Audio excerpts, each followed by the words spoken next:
Olá, eu sou Alessandra Ribeiro, fonoaudióloga, e hoje nós estamos aqui para conversar um pouquinho sobre apraxia da fala na infância. O que é a apraxia da fala na infância?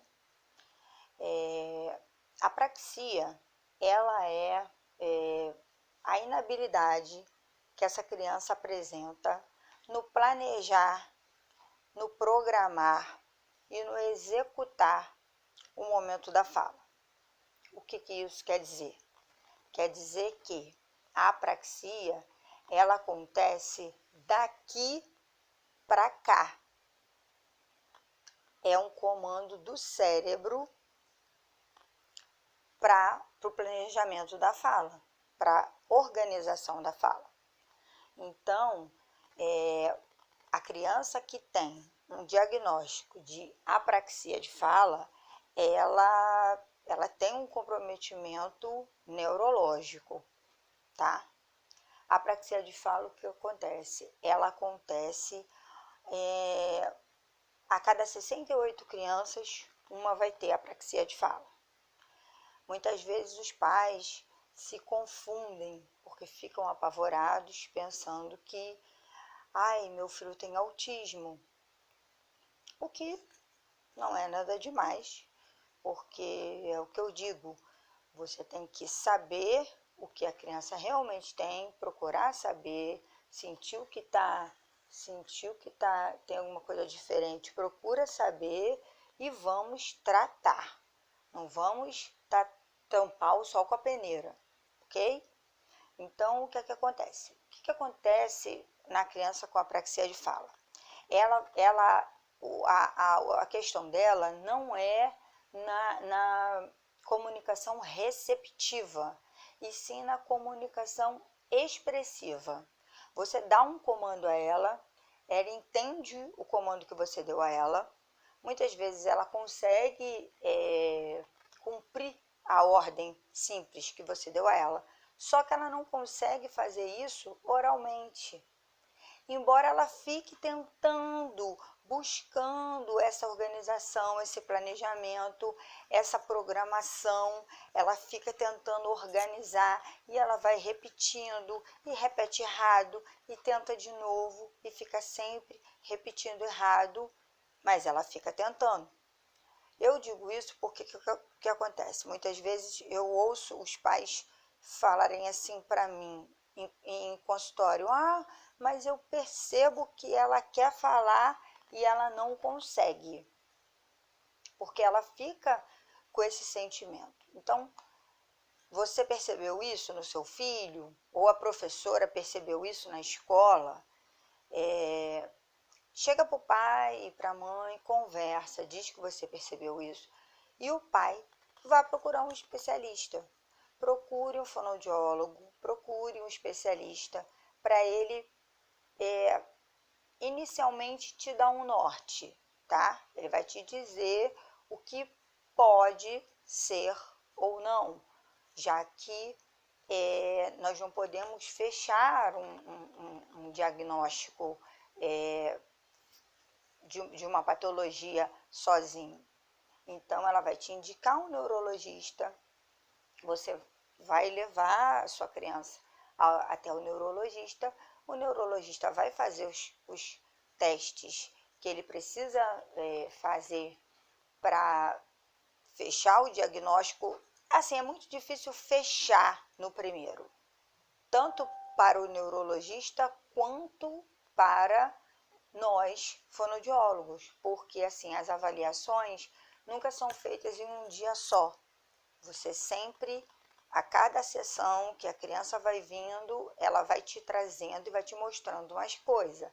E aí você, no final de 3 sessões, 4 sessões, você fecha, assim como o neurologista também faz.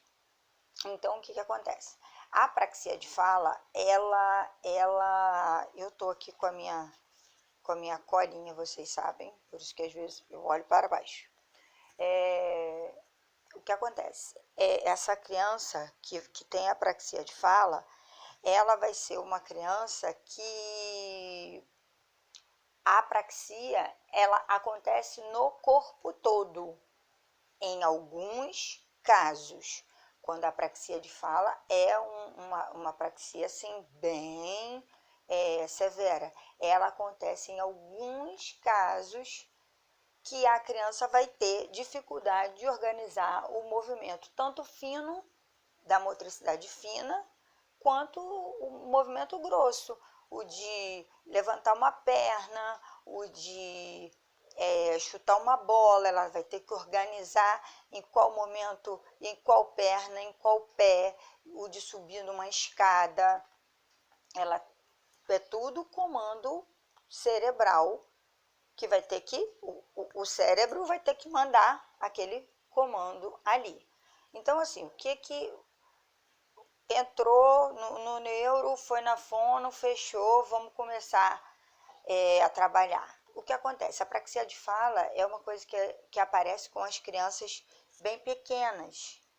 Geralmente, quando os pais começam a observar, as crianças são pequenininhas, entre 1 ano e meio e 3 anos, entre 1 e 3 anos. Então, é difícil você começar uma terapia, começar um enfoque já direto com a criança muito pequena. Então, assim, você tem que procurar momentos que sejam mais fáceis para você. Por exemplo, o momento do papazinho da criança, da alimentação. A criança vai se alimentar, você pode, no momento que ela estiver mastigando, observar se aquela mastigação está fazendo ela trabalhar toda a musculatura. Não que a apraxia de fala seja só trabalhar e executar aqui um trabalho de musculatura, de tônus, de força. Não é isso. Mas é fazer um movimento contrário, inicialmente para as crianças pequenas. Você tem que fazer um movimento contrário. Você vai começar a dar estímulo aqui, tá? No oral, no perioral, tá? Você vai começar a dar estímulo aqui dentro da boca. Ela vai começar a mastigar e esse estímulo que está sendo dado aqui, ele vai ser jogado para cá. E aí o cérebro vai começar a entender que o comando que ele tem que jogar para cá é diferente. Então, assim, é uma terapia que a gente tem que fazer meio que ao contrário, sim, pela idade das crianças, que são muito pequenas, e você tem essa dificuldade em começar a trabalhar essa criança pequena. Dá alguma coisa para ela mastigar que seja grande, ou que você possa,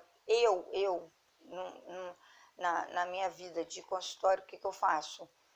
Quando é uma criança que pode, que já sabe mastigar um chiclete ou uma bala mais maior, eu boto em volta uma gaze, né? Eu faço um invólucrozinho com a gaze, eu fico segurando a gaze e deixo ela mastigar. E ela mastiga para todos os lados, porque aí qualquer problema eu tiro aquela gaze. E a criança não corre o risco de engolir e se engasgar com aquele alimento. É um processo que você pode fazer em casa também, entende?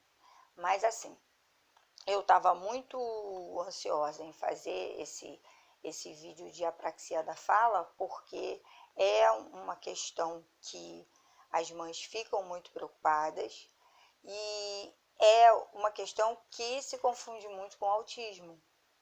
Então, assim, uma das diferenças do autismo para a apraxia é que a criança que tem apraxia, ela tem interesse